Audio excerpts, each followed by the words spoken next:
Hi friends, welcome to our channel. Present అయితే T20 world cup జరుగుతుంది కదా. So ఈ టీ20 వరల్డ్ కప్ జరిగిన తర్వాత మనకు నెక్స్ట్ టీ20 సిరీస్ ఉంది జింబాబ్వేతో.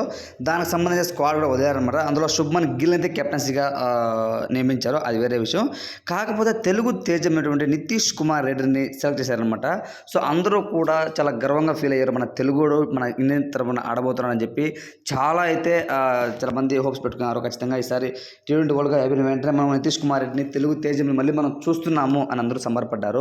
కానీ ఫ్రెండ్స్, కట్ చేస్తే అది రిలీజ్ చేసిన 1 డే తర్వాత శివం దూబేని నియమించారు నితీష్ కుమార్ రెడ్డి ప్లేస్ అని అయితే న్యూస్ అయితే వచ్చిందండి. సో దానికి వాళ్ళ కారణం చెప్తుంది ఏంటి అంటే, నితీష్ కుమార్ రెడ్డి గాయపడ్డాడు అని అయితే చెప్తున్నారు.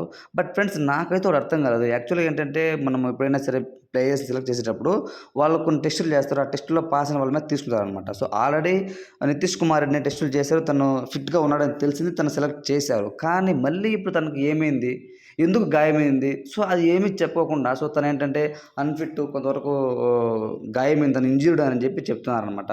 సో ఇది నిజంగా తను ఇంజ్యూర్డ్ అయ్యాడా, లేకపోతే ఏమన్నా కొన్ని పాలిటిక్స్ జరుగుతున్నాయి, నాకైతే అర్థం కాలేదు. కానీ నిజానికి అది నిజమైన అబద్ధమైన నాకైతే చాలా బాధగా ఉందండి. ఒక తెలుగువాడిగా నితీష్ కుమార్ రెడ్డిని క్రికెట్ ప్లేయింగ్ లెవెన్లో చూడాలి అని అందరం కోరుకున్నాం. ఎందుకంటే ఈసారి Nitish Kumar Reddy Sun Rise Hyderabad final వరకు వచ్చింది అంటే దానికి కారణం అతనే అనమాట.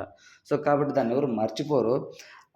కానీ ఫ్రెండ్స్, నాకైతే నితీష్ కుమార్ రెడ్డి ప్లేయింగ్ లెవెల్ తీసేయడం చాలా బాధగా ఉంది. ఎందుకంటే శివం దూబే మీరు చూస్తారు, ఇటువంటి వరల్డ్ కప్లో శివం దూబే పెర్ఫార్మెన్స్ అంత ఏం లేదండి, ఏమంతా పెర్ఫార్మెన్స్ సరిగ్గా చేయలేదు తను. కానీ తనను తీసేసి తను పెట్టడం నిజంగానే గాయం అయిందా అంటే అసలు నో రీజన్. నిజంగా గాయమై ఇంజ్యూర్డ్ అయితే కొంచెమన్నా మనకు అప్డేట్ రాదా, కనీసం నితీష్ కుమార్ రెడ్డి రియాక్ట్ కాడా? బట్ అది ఏమో రియాక్ట్ కాలేదు. మరి it's okay, no problem. But నాకైతే చాలా అయితే బాధగా ఉంది. ఒక నితీష్ కుమార్ రెడ్డి మన తెలుగువాడు, ఈవెన్ చాలామంది చాలా ప్రౌడ్గా చెప్పుకున్నారు మన వైజాగ్ పిల్లడు అనేసి. బట్ నేనైతే చాలా ఫీల్ అవుతున్నాను తను తీసేయడం పట్ల. ఇంకోటి ఏంటంటే, సంజు శాంసన్ పెట్టుకొని శుభ్మన్ గిల్కి కెప్టెన్సీ ఇవ్వడం నాకు చాలా కామెడీ అనిపించింది. ఎందుకంటే ఎంతో ఎక్స్పీరియన్స్ క్యాండిడేటు. ఈసారి రాజస్థాన్ రాయల్స్ని మంచిగా తన కెప్టెన్సీతో, చాకచక్యంతో, ప్లేయింగ్ 11 అద్భుతంగా తన పెర్ఫార్మెన్స్ కూడా ఇచ్చాడనమాట.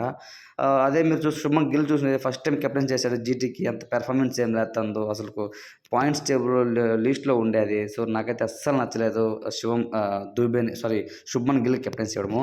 ఫ్రెండ్స్, మీ పాయింట్ ఆఫ్ ప్రకారము నితీష్ కుమార్ రెడ్డిని తీసేయడం పట్ల, అలానే శుభ్మన్ గిల్ కెప్టెన్సీ ఇవ్వడం పట్ల మీ ఒపీనియన్ ఏంటి అనేది కామెంట్ తెలియజేయండి. ఇలాంటి మరిన్ని వీడియోస్ కోసం మన ఛానల్ సబ్స్క్రైబ్ చేయండి, సపోర్ట్ చేయండి. Thanks for watching friends.